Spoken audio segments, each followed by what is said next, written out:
యోహాను సువార్త 15వ అధ్యాయం 2వ వాక్యం.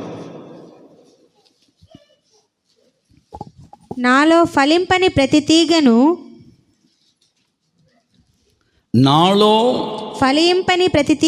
ఫలింపని ప్రతి తీగెను ఆయన తీసి పారవేస్తాడు. ఫలించే ప్రతి తీగె మరి ఎక్కువగా ఫలించునని, ఫలించాల్సిన దానికంటే కూడా మరీ ఎక్కువగా ఫలింపవలనని, మరీ ఎక్కువగా చెప్పండి, మరీ ఎక్కువగా ఫలించాలి. అయ్యా నేను ఫలించాను కదంటే కాదు, నువ్వు ఫలించే దానికంటే కూడా మరెక్కువగా. ఏ విషయాల్లో? గలతీయులకు రాసిన పత్రిక 5వ అధ్యాయం 25వ వాక్యం నుంచి మీరు చదివితే ఎక్కడుంది? ఫలాలంటే ఏంటో అక్కడ చక్కగా రాయబడింది. ఏ ఫలాలు మరి ఎక్కువగా ఫలించాలో కూడా అక్కడ చక్కగా వివరించబడింది. గలతీయులకు రాసిన పత్రిక 5:25, 22 అనుకుంటాను, 5:22. ఓకే. అయితే ఆత్మఫలం ఏమనగా ప్రేమ. ఆగండి. ఏంటంటే ఇప్పుడు ప్రేమ అనే విషయంలో మనం ఫలించాం కదా. నిన్ను వలె నీ సహోదరుణ్ణి, చెప్పండి, నిన్ను వలె నీ సహోదరుణ్ణి. ఇది లిమిటెడ్ వర్షన్ లాగా కొంతమంది చాలా గీతలు గీసుకొని అక్కడి వరకే ఉంటారు. ఇంకా అంతకంటే ఎక్కువ వాళ్ళని మనం చేయకూడదులేనా, ఎక్కువ వాళ్ళని మళ్ళా దగ్గర దిగకూడదులేనా, ఎక్కువ వాళ్ళ మీద ప్రేమ చూపకూడదులేనా, యాడ పెట్టాలో అన్నే పెట్టాలా అని చూపించాల్సిన ప్రేమ విషయంలో తక్కువగా చూపిస్తుంటారు, లేదా లిమిటెడ్ అక్కడికే రౌండప్ చేసుకొని ఉంటారు. అలా కాదు. దేవుడు నీకు ఇచ్చిన ఫలం ప్రేమ. ఈ ఫలం మరెక్కువగా ఫలించితే నీ అభివృద్ధి దాన్ని ఎవ్వరూ ఆపలేరు. దేవునికి స్తోత్రం. ప్రేమించే విషయంలో మరెక్కువగా ప్రేమించండి.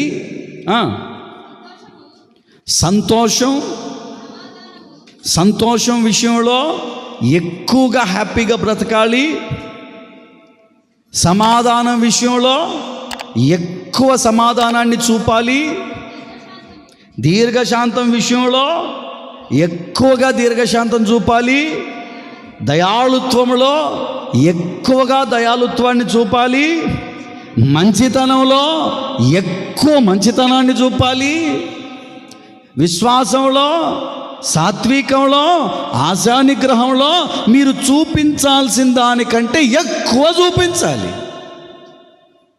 ఇవేవి నేను చూపినయ్యా అంటే అలా కాదు. నువ్వు అభివృద్ధి పొందాలి అంటే ఖచ్చితంగా ప్రేమ, సంతోషం, సమాధానం, దీర్ఘశాంతం, దయాళుత్వం, మంచితనం, విశ్వాసం, సాత్వికం, ఆశానిగ్రహం, ఈ 9 ఫలాలు ఎక్కువగా నీలో ఫలించాలి.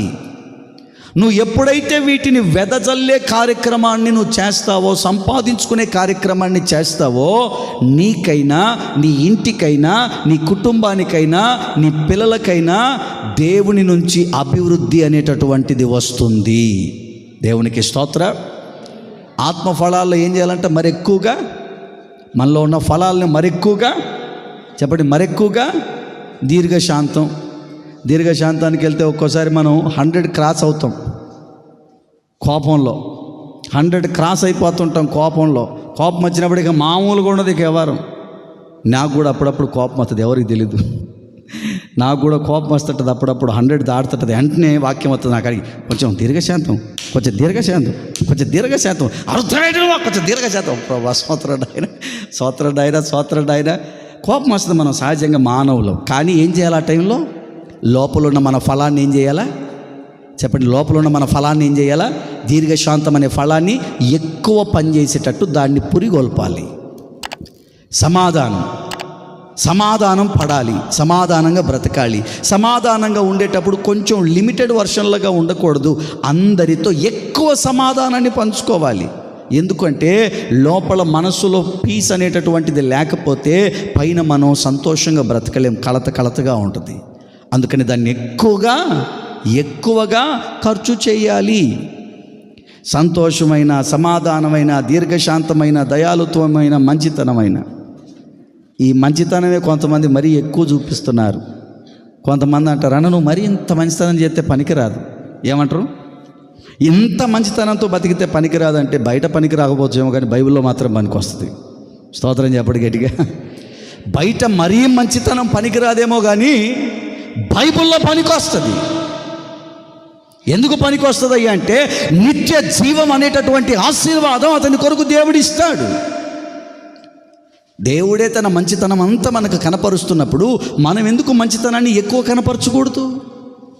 నా మంచితనం అంతా కూడా నేను ఎదుట కనపరుస్తానని చెప్పాడు కదా. వెదజల్లండి, అభివృద్ధి అనేటటువంటిది మీతో వస్తుంది. చేయాల్సిన దానికంటే కూడా తక్కువ చేస్తున్నారట చాలామంది. ఎలాగున్నారట? చేయాల్సిన దానికంటే తక్కువ చేస్తున్నారట. అందుకని వాళ్ళకేమొస్తుంది? లేమి అనేటటువంటిది వెంటాడుతూనే ఉందట. అలా కాదు, మనం చెయ్యాల్సిన దానికంటే ఎక్కువగా చెయ్యాలి. ఫలించే ఫలాలు, ప్రేమించే విషయం, సమాధానంగా ఉండే విషయం, సంతోషంగా బ్రతికే విషయం, అన్నిట్లో కూడా దీర్ఘశాంతంలో, దయాళుత్వంలో, మంచితనంలో, విశ్వాసంలో. కొంతమంది విశ్వాసాన్ని ఖర్చు చేయరు, కొంచెం కొంచెమే వాడతారు. విశ్వాసాన్ని ఎట్ట వాడతారు? కొంచెం కొంచెం. ఎక్కువ విశ్వాసాన్ని డెవలప్ చేసుకోరు, ఏదో చిన్న చిన్నవి. ఎక్కువ విశ్వాసాన్ని. ఒక ఆయన నన్ను వచ్చి అడిగాడు, అన్నా విశ్వాసాన్ని ఎంతవరకు ఖర్చు చేయాలి? నిజమే, మంచి ప్రశ్న అడిగావు. ఎంతవరకు ఖర్చు చేయాలి? నేను చాలామందిని అడిగా, విశ్వాసాన్ని ఎంతవరకు ఖర్చు చేయాలంటే చాలామంది క్వశ్చన్ మార్క్ అయిపోయారు. వాళ్ళ దగ్గర సమాధానం లేదు. విశ్వాసాన్ని ఎంతవరకు ఖర్చు చేయాలి? దాని లిమిట్ ఏంటి? దాని లిమిట్ ఏంటి? ఎంతవరకు? ఇప్పుడు ఉదాహరణకి ఒక దాన్ని ఏమంటారంటే క్రెడిట్ కార్డు ఇచ్చారనుకోండి, దానికి ఒక లిమిట్ ఉంటుంది.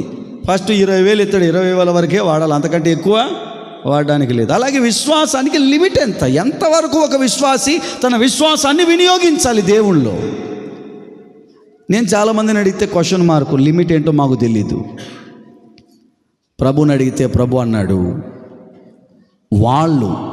వాళ్ళ విశ్వాసాన్ని వాళ్ళు పరీక్షించుకున్నప్పుడు ఆ పరీక్షలో వాళ్ళ విశ్వాసం ద్వారా ఆ అద్భుతం ఎక్కడి వరకు అయితే వెళుతుందో అది వాళ్ళ యొక్క విశ్వాస పరిమాణం.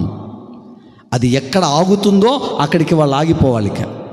ప్రతి ఒక్కరికి కూడా ఒక విశ్వాస పరిమాణాన్ని దేవుడు పంచి ఇచ్చాడని బైబిల్ చెప్తుంది. ప్రతి ఒక్కరికి బౌండరీస్ ఉన్నాయి విశ్వాసంలో, బట్ అక్కడి దాకా వెళ్ళట్లేదు. నా పరిమాణం ఏంటయ్యా అంటే సావు బతుకుల దాకా పోయినా నా దేవుడు నన్ను తీసుకొస్తాడు, అది నా పరిమాణం. ఎందుకంటే నేను అనుభవించాను. అలాగని ఒక్కటేసారి సావు బతుకుల దాకా పోమాకండి. చిన్న చిన్నగా మీరు ప్రభు మీద ఆధారపడి తెలుసుకోండి, మీకే అర్థమవుతుంది మీ పరిమాణం ఎంతుందో. ఒక్కొక్క విషయాన్ని మీరు దేవుని దగ్గర అడగండి. మీ విశ్వాసం ఎంతవరకు ఉందో దేవుడు మీకు బయలుపరుస్తారు. అక్కడ దాకా మీరు వెళ్ళండి, అక్కడ మీరు ఆగండి, అక్కడ నుంచి మీ పరిమాణం పూర్తిగా మీరు తెలుసుకోండి. ఒక్కొక్కరికి దేవుడు ఇస్తారు, దాన్ని మీరు ఎక్కువగా ఖర్చు చేయాలి. దేవునికి స్తోత్రం చెప్పండి గట్టిగా, హల్లెలూయా.